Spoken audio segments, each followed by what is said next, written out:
just said goodbye to our lodge and are heading to Salentein Winery today. We're super excited. We needed a reservation for this place, so our reservation is at 1:30 and we just left here at 10:30.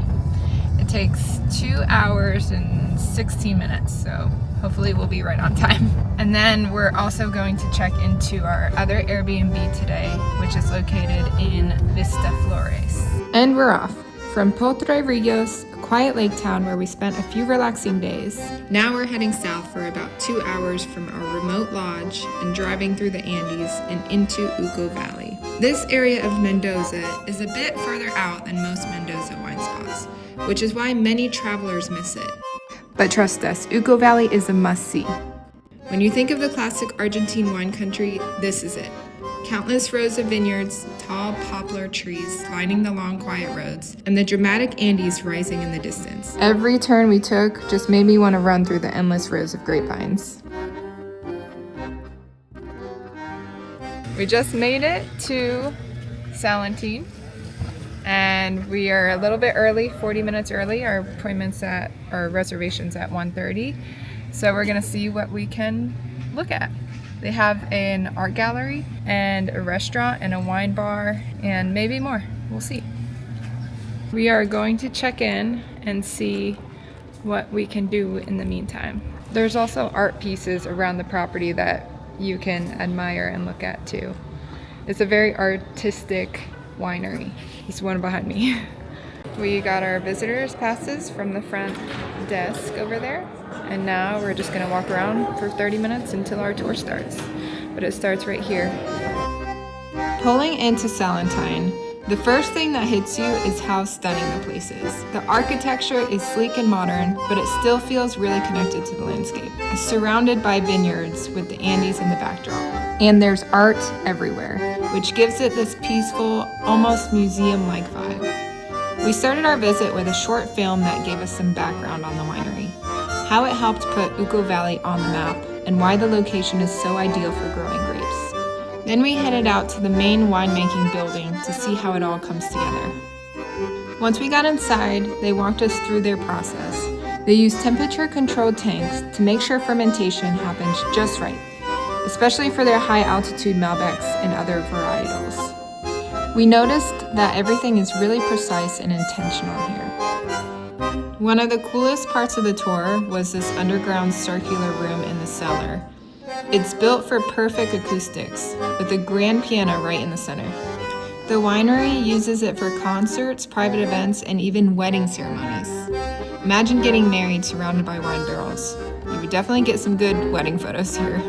When it comes to aging the wine, Salentein uses both French and American oak barrels, depending on the style they're going for. French oak gives more subtle flavors and structure, while American oak adds bold, tasty notes like vanilla.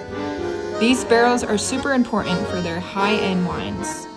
And for the amount of production, they produce around 5 million liters a year, which is wild. And yet, it all still feels very handcrafted. At the end of the tour, we went to the tasting room, which was one of the highlights. We tried a range of their wines and got a little intro on how to see, smell, and taste the different characteristics in each glass. From the lighter whites to the bold reds, you could really get a feel of what makes Uco Valley wines so special.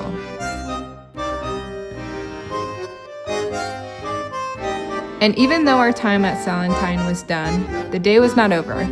We potentially had another incredible winery ahead of us. We met this couple on our wine tour, and we are going to go with them to their next wine tour, which is Andeluna, which was on our list we were thinking tomorrow, but we might as well try today. So we're gonna try to tag along with them. Andeluna was high on our list of must-visit wineries in Uco Valley, and we were about to find out exactly why. Just down the road from Salentein, it made for the perfect next stop. So we were excited to meet up with our new friends and join them for the wine tour at Andeluna. We kicked things off with a glass of wine on their patio, looking out over the vineyard. The setting was already incredible. But what made this experience stand out was the wine and food pairing. Unlike a traditional tasting, this was all about how different flavors interact with wine. We had things like mixed berry jam, blue cheese, and a smoked eggplant puree, and got to try them in different combinations to see how they changed the flavor of the wine.